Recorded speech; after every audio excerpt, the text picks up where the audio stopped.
Il y a une question légitime qu'on peut tous se poser, c'est doit-on s'inquiéter du nombre d'apostasies? La réponse, elle est claire, simple, précise. Pas du tout, absolument pas. Pourquoi? Allah Azza wa Jalla, lorsqu'il parle de remplacement, il te dit qu'il va venir avec des éléments qui sont meilleurs. فَلَا أُقْسِمُ بِرَبِّ الْمَشَارِقِ وَالْمَغَارِبِ إِنَّا لَقَادِرُونَ عَلَى أَن نُبَدِّلَ خَيْرًا مِنْهُمْ وَمَا نَحْنُ بِمَسْبُوقِينَ. C'est des éléments que vous allez retrouver à la fin de la sourate 47 et aussi dans la sourate 5. Donc Allah Azza wa Jalla, lorsqu'il y a un changement, il te ramène des gens qui sont mieux. Et c'est ce qu'on va trouver ici. Lorsqu'il y a des personnes qui quittent l'islam, majoritairement, c'est pas des personnes qui pratiquent, c'est pas des gens qui lisent le Coran. Par contre, combien le nombre de convertis qui vont apprendre l'arabe, fréquenter les mosquées, faire le hajj, qui vont aller étudier à l'étranger, qui vont revenir dans leur pays d'origine et qui vont prêcher, ils pratiquent l'islam beaucoup plus que ceux qui l'ont quitté. Combien de personnes d'entre les convertis sont des personnes qui sont influentes, célébrités, stars, chanteurs, sportifs? Parmi les apostats, est-ce que vous connaissez beaucoup de célébrités qui ont apostasié? Vous connaissez beaucoup de sportifs qui ont apostasé? Beaucoup d'imams, de prédicateurs, de conférenciers? Citez des noms.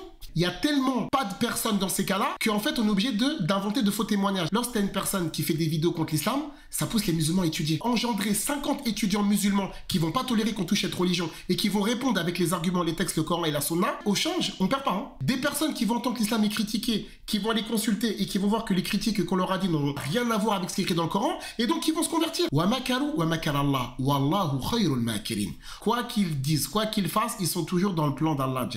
Si l'islam n'était pas un problème pour eux, mais pourquoi vous entendez de plus en plus d'islamophobes prendre la parole, d'apostats prendre la parole? Parce qu'ils sont en train de comprendre qu'au change, ça va pas dans leur sens. Si vous regardez, lorsque nous, il y a une conversion, on lui souhaite la bienvenue. Parce que chez eux, dès qu'il y a un apostat, c'est la fête au village. On l'appelle un tel apostat. Pour que leur parole soit prise en compte, ils sont obligés de dire apostat, ancien musulman, ex-musulman. Laissez-les fanfaronner, laissez-les crier. Sur le point comptable, alhamdoulilah, on est largement en avance. Regardez les mosquées, regardez Tarawih, regardez Ramadan. On a le sentiment qu'il y a certains islamophobes qui sont plus conscients de la force de l'islam que les musulmans eux-mêmes. J'espère que cette vidéo vous aura été utile, profitable et bénéfique. On se donne rendez-vous, Inch'Allah, pour la prochaine. Barakallahu fikum.